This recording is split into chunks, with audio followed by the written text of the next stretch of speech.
5 scores! Rick Vaughn. We've decided to get ourselves back in the game again with our podcast. Rick Vaughn, Gary Madden. Probably the craziest story that you're ever going to hear about hockey. We're going to be coming back to you on a regular basis. You are listening to Squid and the Ultimate Leafs Fan. Hello, Canada and hockey fans of the United States and Newfoundland, and an extra big hello to Canadian servicemen overseas. Welcome, everyone, to the Squid and Ultimate Leafs Fan Show. I'm Mike Wilson, the Ultimate Leafs Fan. Joining him, as always, my winger, Ricky Squid Vibe. The Leafs made a few changes, Squid, but did they do enough the last week? Well, I guess, you know what, Mike? The only way we're going to find out is what happens from here till the end of the season and then the playoffs, obviously. You know, we're not, you know, we don't have a crystal ball or anything. I personally would say that I think they could have done a little bit more, personally. I mean, you know, you look at the teams in their division, even Boston, who are right behind them, they got some pretty good players at the deadline, and Florida and Tampa went all in. So, I mean, I think you got to have that mentality that we're all in. We want to win this thing. And that sends a message to your players, too. Yeah, it does. And I mean, unfortunately, the asking price for Marc-Andre Fleury and Brandon Hagel, as everybody's aware, was pretty steep with the top prospect, Matthew Knees, and a couple of firsts. The reasoning given was they don't want to give away the future. But as you know very well, living it yourself, the cruelty of sports suggests this move may cause Dubas' future with the Maple Leafs, never mind the Leafs themselves, if this thing goes southbound. And this thing, listen, this has a real good chance of going the wrong way with the division they're in.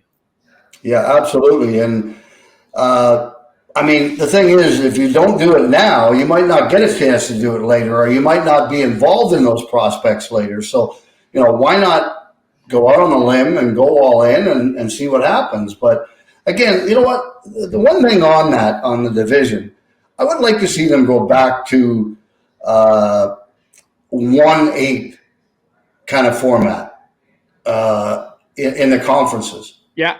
You know, because, you know, like you look at that division, I mean, like you got 4 of the best teams in the league every year, and all of a sudden, after 2 rounds, 3 of them are out. Well, I was going to say to you, I mean, maybe the sporting gods have it out for Toronto teams, because look at the Blue Jays, the division they're in. They're in the best team in baseball, never have a chance. You know, you're starting behind the 8 ball against the 3 teams in front of you every year. And now the Leafs, they're picking on it. Like, what did we ever do to those guys? Like Toronto, please forgive us, whoever it is up there doing this to us. Well, I think one of the things that would relieve that would be the 1-8 scenario. Yeah, I think you're right. Or even if you took the first place team in each division, get the 1-2 seeds, and then it goes from there. The next 6 best teams, and 1 plays 8, 2 play. Yeah, I think that would help. And you know what? I know they want the rivalries within the division and everything, but the bottom line is you want the best teams to move on and get to the semifinals and finals. Yeah, that's right. I mean, you want to distribute the level of play throughout the league and throughout the playoff, and that is probably a good way to do it. So let me ask you this, coming back to that. I mean, I can tell by the way you're responding. Would you have pulled the trigger on that trade for Fleury? That'd have been you? It's hard to say. I mean, I don't know all the ins and outs of what was going on behind the scenes or anything, but I mean, if you could have got Hagel and Fleury, and then you could have pulled off that Giordano trade as well, I might have been willing to give up a little bit of the future for right now. But then again, there's no guarantee that even doing that right now is going to work. So, well, you know, I mean, the way sports is today, it's a win now league everywhere, no matter what the team is. Yeah. So in a couple of years, if you wait, I mean, I know you're giving up 2 seconds already back to back for the Giordano trade with and Blackwell, and 2 firsts were the required give to get back Fleury and Hagel. But the fact remains, in a couple of years, chances are your 2 best assets, and Matthews and Marner, may not even be playing here anymore, never mind leaving the cupboard bare. And the second thing is, you got to make that decision to roll the dice and win now, because you got to take the view those 2 prospects, or those 2 picks in that prospect, they're just that. Those picks could be 20 or higher. They should be that.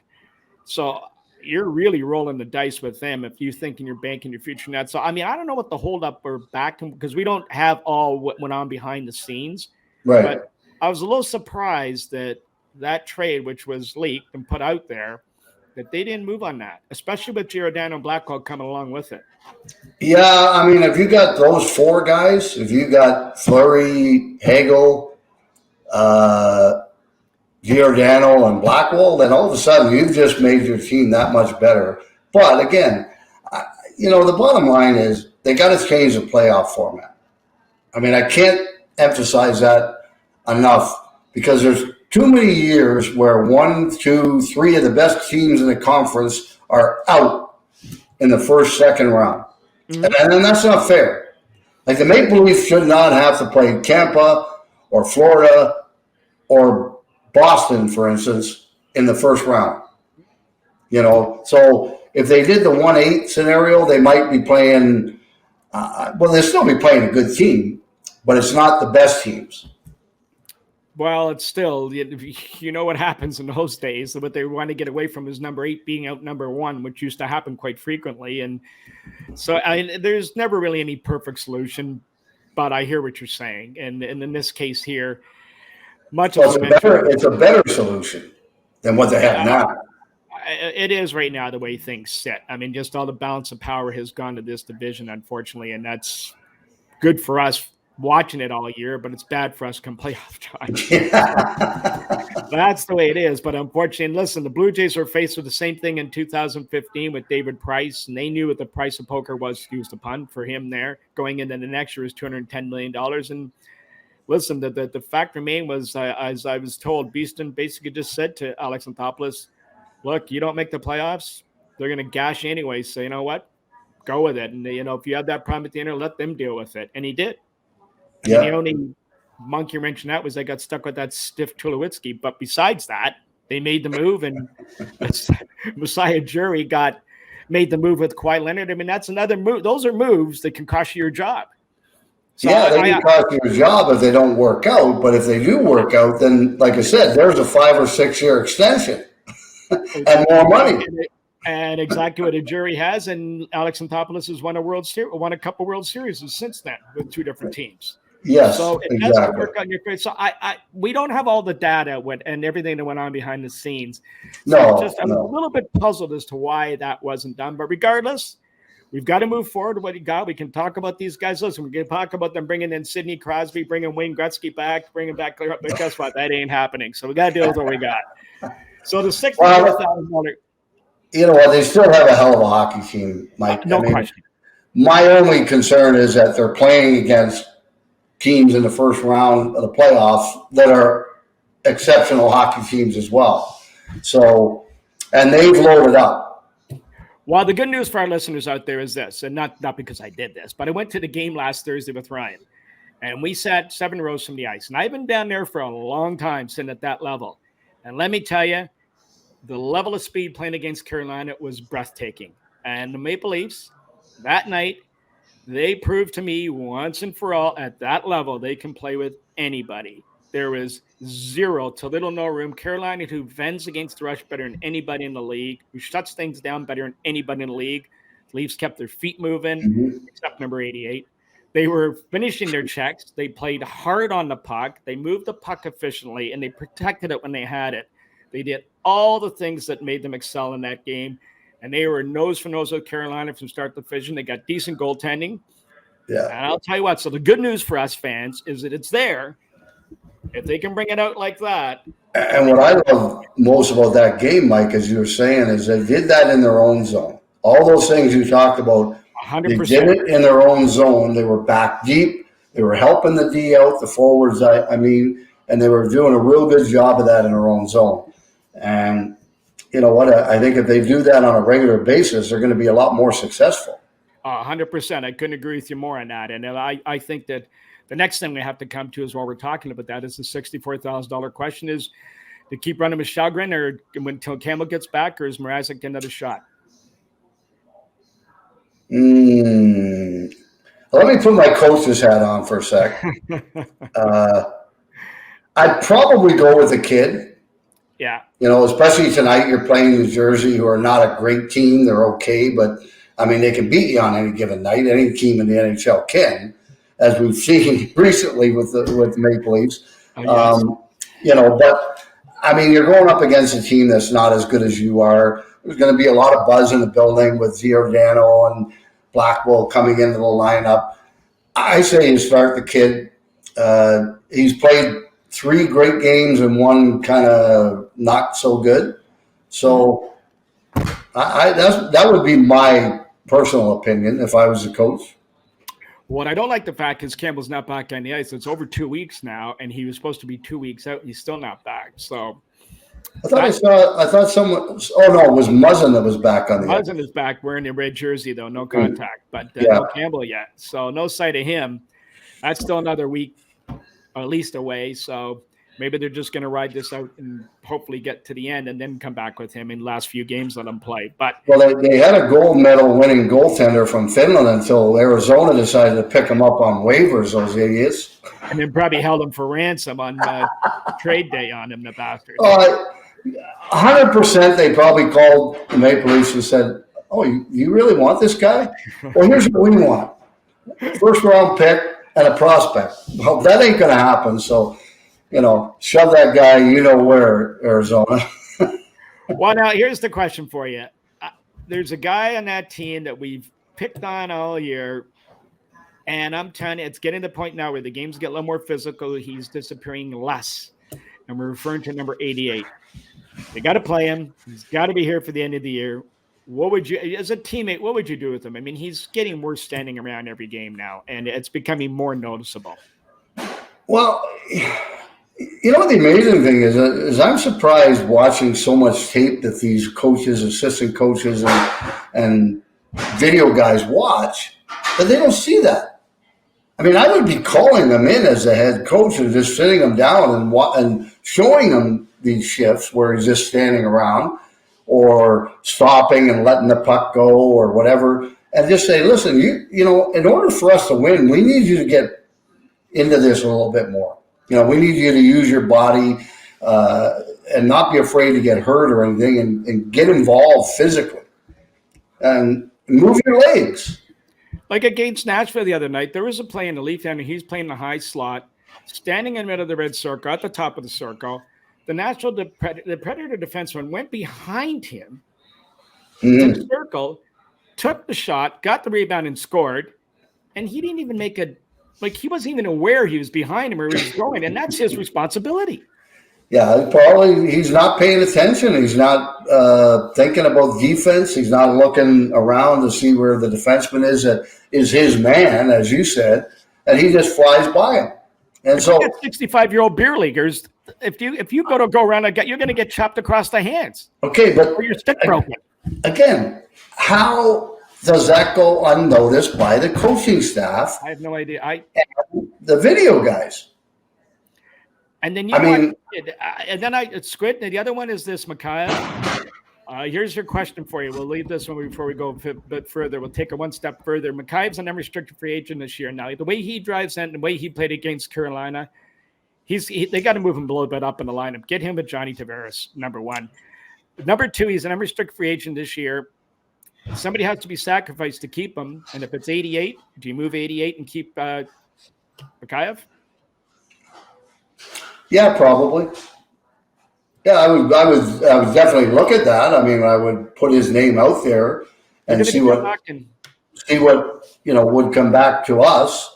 They're going to be knocking on the door for Mikhail, I can tell you, the way he's playing. No, I'm talking about 88. No, I know, but the price of poker is going to go up to keep him. Well, I mean, he's going to want $4.5 million. I think so. Probably a 5-year deal. Yeah. I'm not sure they're in position to do that. So something will have to give. They'll either lose him or they'll have to move someone else out. Yeah. And the only guy comparable to that close is Kerfoot, who makes 3.5. But yeah. But, I mean, is that a guy you want to move? I mean, I think he's a pretty good player for them. I'll tell you the way it's just, I don't know. It's another thing you and I talked about off the air is how he gets moved all around the lineup and his ice gets cut and he's out there working his tail off all over the ice, moving the puck around, killing penalties. I don't know. He doesn't seem to get rewarded as much as he should, I think. No, I agree. I agree 100%. I don't know what that's all about, but regardless, anyway, that may be as it is, but Squid, your favorite part of the show, and no smart ass is sending any notes saying that it's because it's at the end. Okay. So the quote of the week this week is going out to everybody in Maple Leaf land. Everybody here, but mostly the players, and even old Kyle there. This one's for you too. You ready? I'm ready. Life's not about how hard of a hit you can give. It's how many you can take and still keep moving forward. Yeah, I like that. 20 games left. You can't look back. No, we got to look forward. You're right. I mean, and again, that goes how you play the game too. In order to, move up in the standings or win a playoff round, how many times you can get hit and keep going. Exactly. Well, guys, there you have it.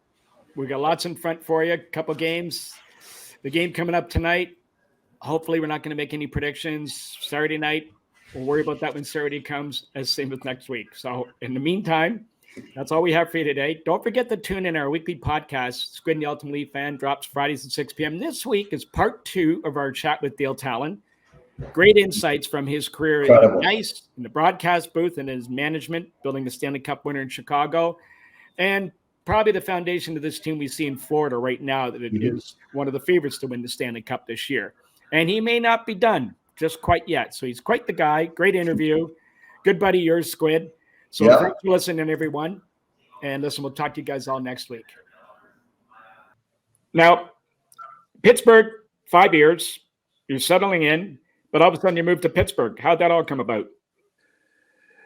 Well, I was playing D in Chicago, and Pulley came on board, and then, he wanted me to play a certain way as a defensive defenseman, and I was having a hard time with it. Not that I didn't want to, I just didn't know how to. I like rushing. I like carrying the puck. I was an offensive defenseman, and he just didn't like the way I played, and I'd known Pulley since I was 17 years old, and played against him in the Lambton Invitational, and we're really good friends still. But he traded me to Pittsburgh, and he felt bad about it, but he apologized to me later. But I went to Pittsburgh and I had a really bad hand. My wrist was really bad, and I couldn't really do much with my left hand. And but anyway, I enjoyed Pittsburgh. We had a good group there. You see Nick Libet, and that's the first time I think I wore a helmet there. But anyway, I got hurt. I broke my leg really badly in Pittsburgh. I liked it there. We had a good team. We had a good group.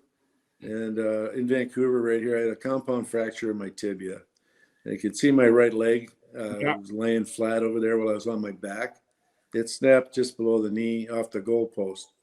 And that was the end of it. They didn't set it properly, and I ended up not being able to play after that. So it was pretty sad. But I got 3 standing ovations in Vancouver, Mike. I got carried off in a stretcher 3 times. 3 times. Blew my knee out, dislocated my hip, and compound fractured my tibia. I got 3 standing ovations. Hey, Squid, can you top that? Pardon? No, I can't. Yeah. But, oh, wow. I didn't even realize it. I'll tell you a funny story. I was going to go I was broadcasting for the Leaf games. Yeah. And the radio side in Vancouver, you had to walk in the Pacific Coliseum. You had to walk across the middle of up top, over in the rafters, over the middle of the ice. And I said, no way.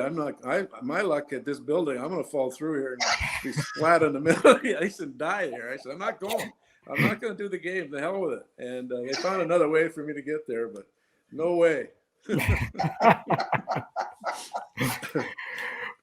funny things. Oh, God. Well, I was going to ask you to move into broadcasting. Was that something you always wanted to pursue, or how'd the opportunity arise? I was on my way to play golf. I was going to the Far East to play golf and on the Asian tour. I wanted to give it a shot for 4 or 5 years, and I was going to meet Sandy Harper and Jim Rutledge, two of my good friends that played on the tour and played in Asia. And I got stuck in Chicago. I was leaving Toronto, going to Chicago, Hawaii, and Hawaii. I was hooking up with Sandy and Jimmy to go on the tour. And I missed my flight and never left Chicago. I ended up broadcasting a game it wasn't with Pat Foley at the time, it was with a guy named Ken Wilson. And I did the game and they gave me the job. And then I got to work with Pat for 16 years, and that was a blast. He's one of my dearest friends, and actually going to do a game with him April 10th in one of his last games in Chicago. So that'll be fun. Oh, fantastic. Yeah. Well, that's awesome because I love Pat too. I think he's probably one of the best broadcasters that I've ever had on a team that I was on. As far as, getting to know the players and just a good person. And I remember when I was there, you and him were doing the games. Yeah, like that. I don't know where you're getting all this stuff, but it's pretty cool. Keep it coming, Glenn. I got a hacksaw. I cut Foley off. Oh, I think he did me. I was going to ask you. Okay, so Dale, the front office job at the Hawks, did that just present itself, or is it something you went after on that regard? No, it was by accident, actually. I was scouting, and I was player personnel director, and Mike Smith got fired. And after a game against Pittsburgh at home, I was Mario Lemieux asked me to take his wife and her friends back to the hotel because they were going on the road. They had played that night, and they were going to play in St. Louis, I think. And she was in town for a paddle tennis thing, and on the way out, Bill Wirtz and Peter Wirtz were standing by the exit of the United Center, and they called me over and they asked me what I thought about what they had just done. They had fired Mike Smith and his staff, and so he said, "What do you think we need to do?" And I said, "Well, I got lots of ideas." I said, but I don't know if you want to hear them right now. I said, "Yeah, why don't you meet me at my office tomorrow morning at 9:00 at downtown in Chicago?" Yeah. I said, "Okay." So I went to the office and we started BSing with him and telling him what I thought. No farm system. We had 5 guys in Norfolk and 5 guys here, and I said, that's the biggest mistake I see. You don't have any farm system, any steadiness and all this stuff. And I said, you've been drafting the bigger, tougher player as opposed to the best player. And I just said, the heck, what's he going to fire me? I didn't care, So I kind of just let it go, and I told Bill and Pulley was there and Peter Wirtz, and I just told him everything. I got it off my chest. I've been watching it, for 15 years and watching it go down the toilet, and I was kind of fed up with it. So he said, "Well, what do you think?" I said, "Well, whatever you want." I said, "But would you be interested?" He said, "Yeah, of course I would be. What the heck? I'm tired of lying on the air." I said, "I'm tired of not telling the truth because the team is so bad, and you're a homer because you're getting paid by them." And so we decided that Pulley would mentor me, and then I'd become the next general manager. So that's how it all came about. It was by fate, actually. Fantastic. Yeah. That's a pretty good situation. Now, when you took over, Dale, there's obviously some certain things that going into building a Stanley Cup champion. Give us some of the things that you really looked at as, okay, I need to do this. I need this type of player if we're going to win a Stanley Cup. How much? Yeah. The thing is, the first thing for me was strong up the middle. You got to be strong up the middle. Mm-hmm. And that starts with your goaltender, your defense, and center ice, and then you add your scoring and your skill. But for me, it was character and more character. Guys that were passionate and wanted to win, wanted to play hard in all situations. And as I told Bill Wirtz, and I'll tell you this right now, I haven't told many people this. He asked me what I was going to do, and I said, I don't know what I'm going to do. I said, I know what I'm not going to do. I said, I'm going to do things that have probably not been tried before, not done before. I'm going to throw some stuff on the wall and see what sticks. I said, but I know what I'm not going to do. Because I never spoke to my coach or my general manager, probably very rarely for 10 years as a player. I hardly knew any of them. Barely, the general manager we hardly ever spoke with, and the coach barely spoke with you. So I wanted to bring in a whole thing of transparency and have everybody have a kick at the can. So, everyone's part of the solution. So what I tried to do originally in Chicago was to bring everybody in and let them voice their opinion, and then take the best and then go with it. Then hire smarter people. I hired Rick Dudley, because he had experience as a general manager. Then I hired Mark Bergevin. Then I hired Mark Kelly. And I let everybody do their job. And I learned from them, and I let them go to it. And we argued and fought professionally, and we decided what was best for the team on consensus. And that's how I built helped build this team, was by letting people be themselves and letting them voice their opinion. And for me, the key is, on the physical side, the hockey side, is hockey sense, hockey smarts. How smart. I like smart players. I don't like dumb players.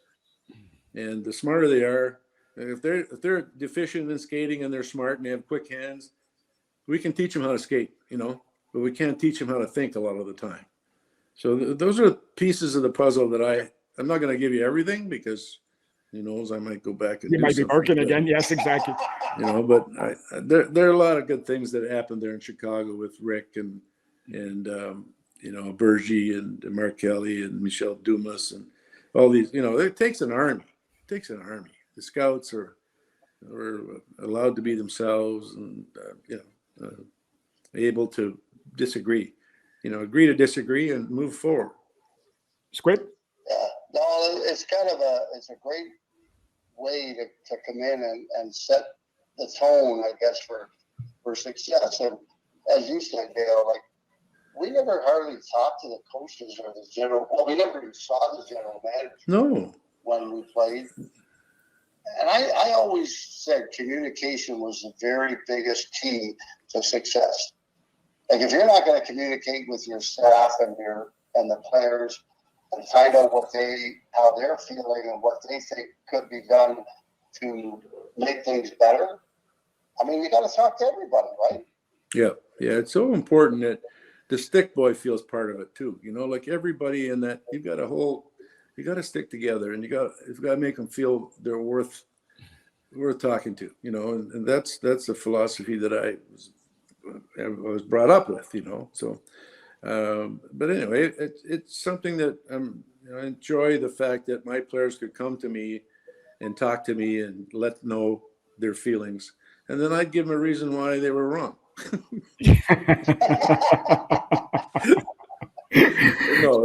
I wanted them to be able to walk in and come in and speak to me and just let it go and not worry about having, repercussions because of what they said, either negatively or positively. Now, how difficult was it being the new guy in the block? You were the assistant GM, so you were known around the league and people knew you, but some of these other GMs maybe would try to play in your inexperience as running the show. How defensive did you have to be right at the beginning? Well, it's the guys that are going to try and give it to you. You already know. Guys, but I was lucky. I played against a lot of these guys. Okay, yeah. And I knew who the guys you could trust, and the guys, like Jimmy Rutherford and I played in Oshawa together. I was 15 years old, and Jimmy and I became, he was our goalie. Doug Wilson was my first his first partner in Chicago was me. Bob Murray hired me. The Sutters, Daryl, and he was there in Chicago, and so pretty well all those guys I knew something going in. So I was very fortunate. My experiences as a player and as a broadcaster helped me going in, knowing that who I could trust and who was going to try and give me a pig for a pork chop, and the other way around kind of thing. So. The experienced guys they always tried to get you, like Lou was an experience. Lamoriello, I love Lou. He and I had some great conversations about and Slat's been around a while, and Oh yeah, he knew his way around the block, so I learned from those guys. They tried, and it was good. It was really good. Well, Squid and I asked this of players all the time, if there was a moment, event, or a certain thing that happened or said that they felt that they finally made it as an NHL player. Did you ever have that moment as a GM? And where I'm going with this is where you felt that even though they're always going to try and fleece you, no matter how experienced you are, that the word was out, this talent is pretty crafty, he's pretty sharp himself. When you make the call to him, you better be on your toes yourself. Well, I had one team, I won't name the team. They were talking about making a deal, and then when I was willing to make the deal, they backed out because they were afraid there was something wrong with the player. That I was going to take advantage of them. So that felt really good. There it is. Good. That's a great one. Yeah. So anyway, those are things you'll never forget. Now, when did you think, when you were building the team in Chicago, it was just a matter of time before winning? I mean, you can only do so much. The players at some point have to be accountable. Now, drafting Kane and Taves back to back was a good start right there. But aside from all of that, and we know, I think that getting Sharp from Philly was a real big step up in the right direction. The team when we took over was very slow. It was gritty. It was not the most talented team. And so what I noticed with other teams, the good teams now are getting really fast. The game was getting faster and faster, and the rules are going to be changed. At first, we didn't think they'd change, but they did dramatically. So you had to change your dynamic of your team to speed. You needed a lot of speed. And I watched the NFL and all other teams in baseball. The teams that had the most speed usually had the most success. Basketball, I watched the Bulls. Mm-hmm. Their speed was, the league couldn't keep up to them. So that was important. So we started getting, Patrick Sharp was a great skater, and then all of a sudden, we won the lottery. We got Kane, and then we had Taves, and then we won the lottery and got Kane, and we got Boland and Yamerson. We got a lot of 5th, 6th rounders, Troy Brouwer, guys that fill needs that you probably would have had to go buy or trade for. Yep. And we got lucky in the draft with those guys. But I think the year we got Brian Campbell, that we felt that the next year when we got Hossa, that was the piece. We felt once we got him, we felt we were pretty good. Crawford was really turning into a top-notch goalie. And, Seabrook and Keith were really becoming top-notch defensemen. They could log 30 minutes a game. And the development of the guys, Buff, and that was a great team. That team was unfortunate that couldn't keep it together because it was not only the youngest team in the league, but they also could play in the alley too. This team was physically tough and mentally tough.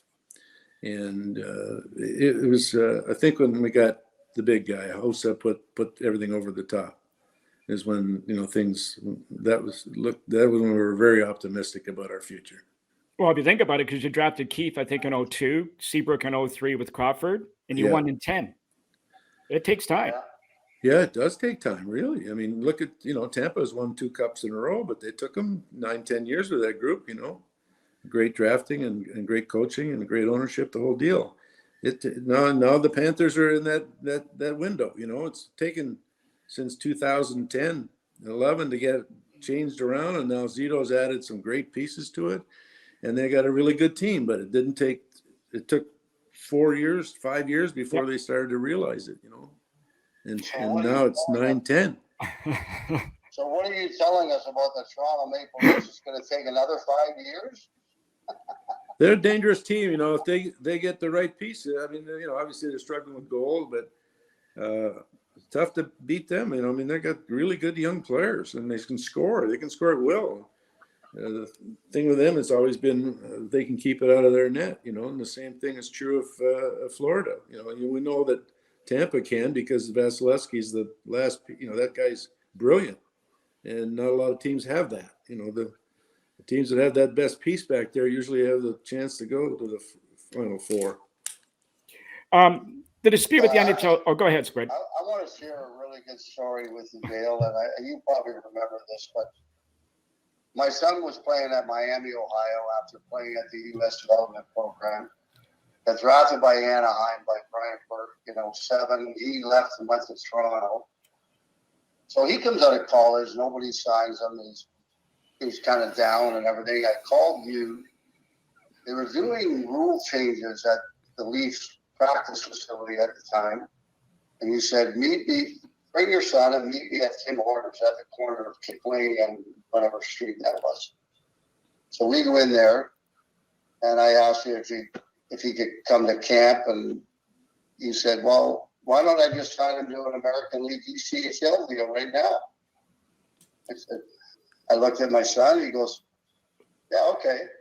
And then he ended up spending a year and a half in San Antonio, the farm team. And to this day, I was so thankful for that for my son, because he was really down about not being signed. And he's still playing now in the ECHL in Cincinnati, where you guys were I remember that because I had to buy too. Yeah. Well, that's not surprising with Squid, okay? Okay. Yeah, well, I that's what I basically, my purpose in life is to help young guys be successful. The same thing is happening in Florida with Marchman's kid, Mason. That's such a great story. To be able to have a kid like that have success, and your son to have a little bit of success to get him in the right path. That's what we're here for, isn't it? I mean, that's what it's all about. I mean, that's what I'm about anyway. That's why I was brought up. So I love our young players. I probably liked them too much, That's probably my downfall, but I'm not going to change. And that's the way I'm always going to be. And I appreciate that you remembered that. Well, I think the other thing you want to remember, Dale, is not to bring up past bad things, but the 2009 dispute with the NHL Players Association, you took the heat, but I mean, there was other guys involved in it.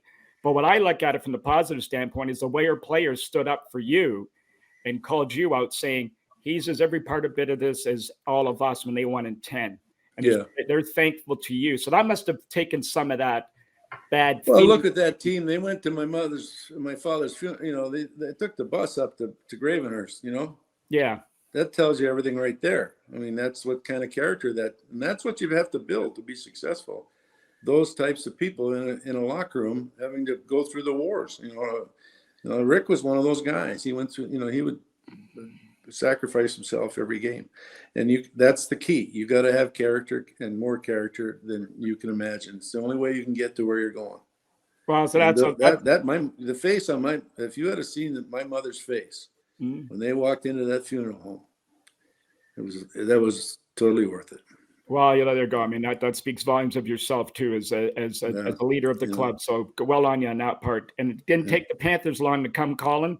How did that all fall into place? Well, as Bill Torrey, and Pulley again was involved in that story. I was in Florida. I got let go with the Blackhawks, and they were paying me my full salary and keep me, not. I don't know what they were doing, but anyway. So I was in Vero Beach, Florida, working on my game. I was going to go play some senior tour stuff and try to qualify and all that stuff. And I went and I played golf with Lou Nanny and Bill Torrey and Bob Pulford. So we were playing golf, and I was going to go back to Chicago, and I said to Bill Torrey, I want to play Seminole before I go back. That was on my bucket list. I hadn't played Seminole. Mm-hmm. He said, well, I'm a member, and why don't you come back down? I was in Vero Beach, which is a couple hours up the road. So we went. After golf, I met Huizinga and Bill Torrey for lunch at the Floridian after we played at Seminole. And Bill was in charge of the search committee. And I was talking to Lou Nanny about the Tampa job was open as well, because he knew Vanek. And so when I said to Lou, I have interest I want to get in. I don't want to stay out. And Bill said, well, what about the Panthers? I said, well, I'm telling you, I'm ready to go. So it was with Bill Torrey that I was able to get the deal done. And I got the deal done when Chicago beat San Jose in Game 2.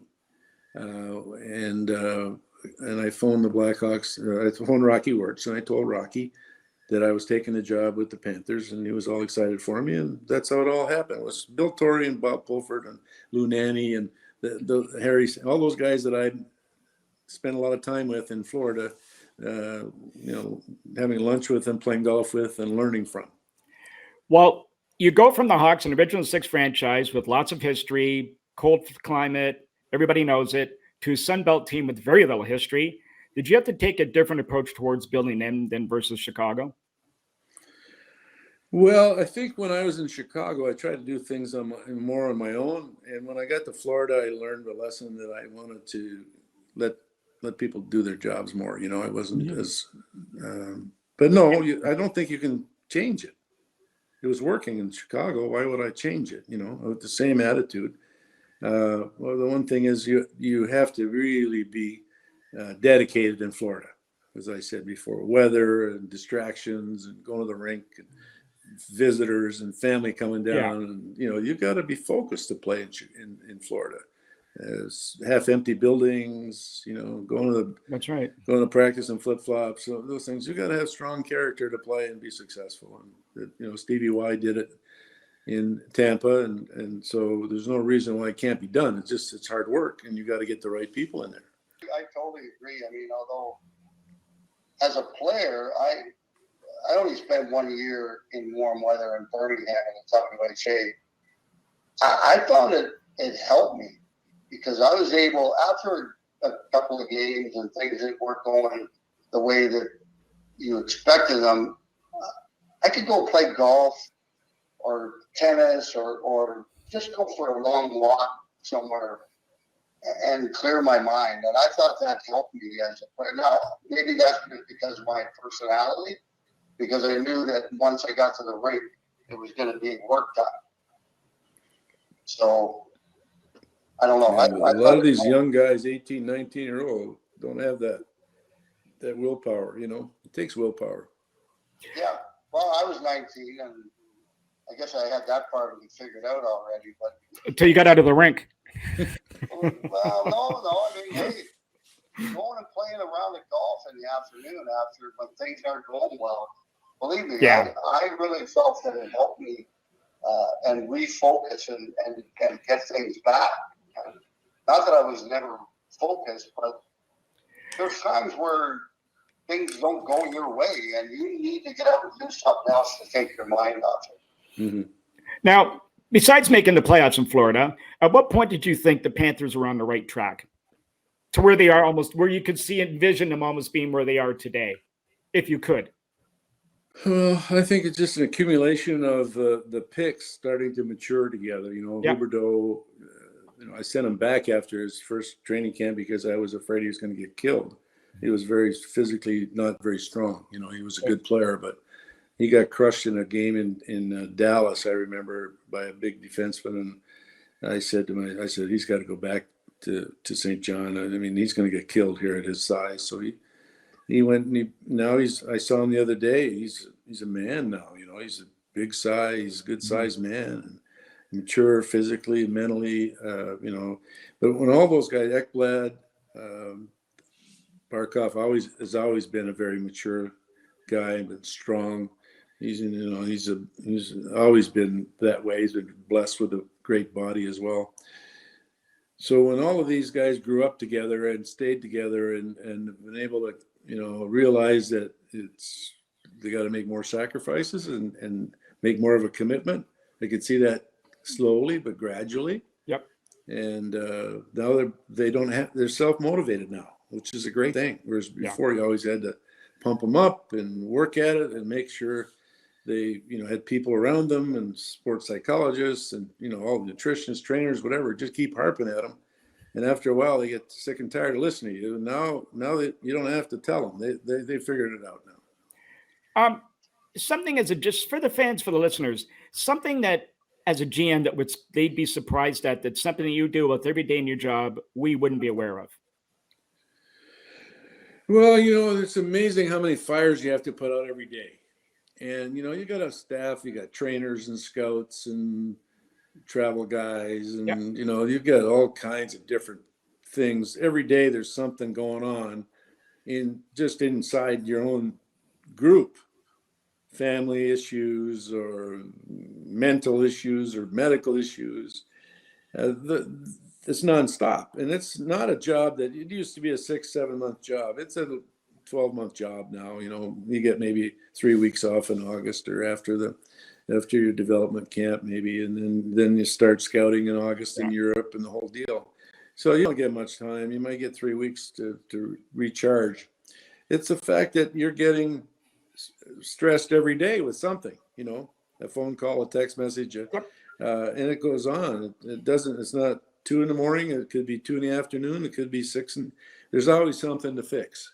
And that's exciting as well. It's fun, but it's stressful because a lot of other things going on other than what happened between 7 and 10:30, that people are unaware of. Now, what about the media? Now, I know you mentioned in Florida there's not full-time coverage, but even like in a place like Chicago, what goes on in a city like Toronto. But how do you keep them on side while trying to put your plan in place? I mean, they can be very ruthless, obviously, poking holes in every move you make. So the obvious answer is winning. But before the thing in Chicago, I just said, the heck with it. We're going to be honest with them. We got rid of everybody. We accumulated 17 picks, 14 picks, 11 picks, and 3 straight drafts. So we just went out. Like I said, I knew what I wasn't going to do, and I wasn't afraid to take the heat for 4 years and say, we're going to be crappy here for 4 years. We need to rebuild. We need to be bad before we're going to be really good. And drafting 15 to 18 to 17 every year, it's not going to cut it. You got to get down to the bottom and work your way back up. And we were very honest with the fans in Chicago about that. And then in Florida, we did basically the same thing. And, we changed ownership a few times. But I don't think you have to tell the truth today. You're not going to get away with BS, as bovine scatology, as the great general said. But, you got to just be honest with them and tell them how you feel. And, there's certain things you never let go, but I had experience in the media, interviewing and doing all that stuff. And so I understood what they needed as well, so you got to give them something. Now, I was going to say, for all of us armchair GMs and writers and bloggers and all that kind of stuff, just to put this to bed right from the horse's mouth, who's been there and doing this, all of us with our mock trades and all our great insights on who should play with who and who shouldn't play and all that kind of stuff, you as a GM and insight are very much aware of most of these things yourselves, but for a variety of reasons, you just can't do them. Well, that's true. That's true. There's so many consequences to these deals, like some of these deals take years to develop, 2-3 years or 2-3 months or 2-3 days or some happen just like that. When you deal with a general manager that sometimes you have to do all the work in a deal, Some of these general managers, you got to trade for them too. And the other guys, you just pick up the phone and say, yeah, let's do it. And this is what we need and what you want. Boom, it's done. But the deals that you wish that would happen can't happen a lot of times because of no moves, no trades, cap issues, budgets, all these other things, that come into play. Squid. So, but some deals are easy to make and some deals aren't. Well, I know a little bit about the coaching part as I did in the minors, but I certainly don't know anything about being a general manager. But the way you're talking about it is very similar as being a coach. That you have to be honest with your players and you have to tell the truth. And I think maybe that's why my coaching career ended, because I was a little bit too honest with Don Cherry and Mississauga with the Ice Dogs after a real bad year. And then nothing after that. I sent out probably 20 resumes every year for probably 6-7 years and never got an interview. So anyway, now, I wouldn't change it though. I was going to ask, because that's just the way I feel. It's a tough business. It's a great game. It's a tough business. Oh, it's a tough business. But I was going to ask you, take us through the process of evaluating a possible draft choice player. And for part 2 of that question, does the process change depending on the order of your pick? Like, do you look at a lottery pick much differently in valuation than, say, a third rounder? No, I don't. So what would be your... For me, it's the character of the player. That is the most important piece. You got to find out from their billets. You got to find out from the trainer. You got to do your homework. Mm-hmm. There are a lot of top picks that never, that you don't want on your locker room. You know, we had that situation with Taves and Kane when we drafted there one Canadian, one American. You know, how is it going to work? If it doesn't work, we got to trade one of them, you know. But fortunately for them and for us and for all people involved in hockey, they get along. And that was a blessing, you know, but you never know that when you're drafting them.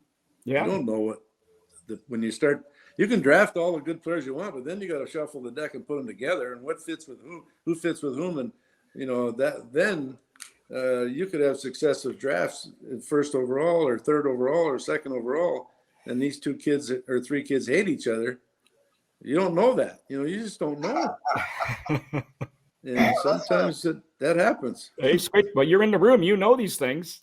You know? Yeah, I mean, that's, you have to take out a lot of things. I mean, I never realized that you had to worry about that as a general manager, but I mean, it makes sense because, I mean, as a player, if you're going to win, you have to have trust and you have to like the guys you're playing with. And you have to have trust in one another, and you got to get along. Yeah, you got to find a way to get along. Now, Dale, some of the interviews, we've talked to players about the interviews, and we've never really talked to a GM about some of the questions that get asked. Now, our favorite answer of all time came from Ethan Morrow. When Harry Sinden asked him, if you come to Boston, what number you don't want to wear? And right away he said 4 or 8. And that was the end of the conversation. Okay, you're gone. I was listening to Jason Robinson get interviewed. He was on Spin Chickens the other day, and listened to his interview. You got asked 2 questions. One, and they really got him in this one. Would you rather play 1 year in the National Hockey League and win a Stanley Cup or play 10 years? And the other question is, they started showing him video, and with the ruler started pointing at situations saying, what would you have done here? What kind of questions did you ever ask the players? Anything that crazy? Boxers or briefs, you know. I mean, I wanted the kids to feel at home, you know. I mean, that wasn't the time. The interview process there is very flawed, in my opinion. Yeah. So they go, you know, come on, you got 12 guys in a room, and this kid's 17, 18 years old, and he's got his head down, and you're asking him all these questions, you know, about. The kid's gonna crap in his pants, you know. Like, I mean, come on, put yourself in his shoes as an 18-year-old. He said right? that. I mean, so I try to have fun with it just to get to know him a little bit, and then if we have interest, you know, do it down the line and get more information. Have them fill out the psychological profiles and all that stuff that you do before, and then if you're real serious, interview them again and, you know, delve into it more. But that process for me, it was flawed. I felt sorry for those kids. What's one of the funnier answers you got? Have fun with So, it. Dale, you talked to a lot of the coaches that they played for as junior, the trainers, and all those people, trying to get as much information as you can. Yeah, that's how we it's a year-long process. Actually, you start to profile these kids when they're underage. It's a 2-year window, really, that our guys, they make a list. They're making a secondary list of underage as they're doing their primary list, too. That was another thing that we always wanted to make sure of. So you've got 2 years of really getting to know this kid. And then, you know, you find out if the father's nuts or if the mother's crazy or if the kid's crazy or if the sister, you know, like, or he doesn't want to play hockey that much. You know, those are the things that really come into the whole deal. And then we incorporated this thing called virtual coach. Joe Day, the former player, he worked with a company, Pondera, and they came up with this 350 question thing that we use with our kids. And as we developed this virtual coach thing, we were able to get to the kid's character a lot quicker and a lot easier, and it helped us in our drafting process. Well, we've got Squid. We've kept Dale longer than we really should be. I'm getting paid overtime, or what the heck? We got a case of Schooner or what? Moose Well, head? I'm going to give you a better introduction, a longer one. How's that? So, I haven't worked this hard in 3 years. well, you know, we're going to pass this along to all the GMs, and we're going to pass this all the owners in the NHL. Well, you're going to screw up 32 teams. Well, any I final didn't tell you thoughts? all the stuff that I know. I'm just telling you the stuff that you want to know. Well, that's right. I know we're sort of leading you that way. Now, Squid, a final question for Dale before we let him go. so I might be able to get you a piece of Alpine. Can't hear you, Squid. His son works for Moosehead. Oh yeah, Not better my get me. older son. My younger son. No, I don't drink anymore, but I know other people around me that do. But I will say that my youngest son still remembers that day that we met, and It makes me feel good. Makes me feel good. Yeah. That's what it's all about. you know, I got to tell you, he's very thankful. And I'll tell you what, you're the reason I did this show, Squid, and Mike. I like Mike, but I've said no a lot of times in the last 3 years. But, Well, we want to really thank you we for joining us. appreciate you coming on. No, it's been fun. I enjoyed it. Yeah, we really loved having you. Thanks so much, Dale, and that's some best of luck, and hope we see you back in the game. The game needs you back in it. Yeah, we'll see. We'll see. All right, take care. I enjoyed that. That was fun. Okay, great. Thanks, Dale. Take care. Thanks for joining us. Yeah, bye.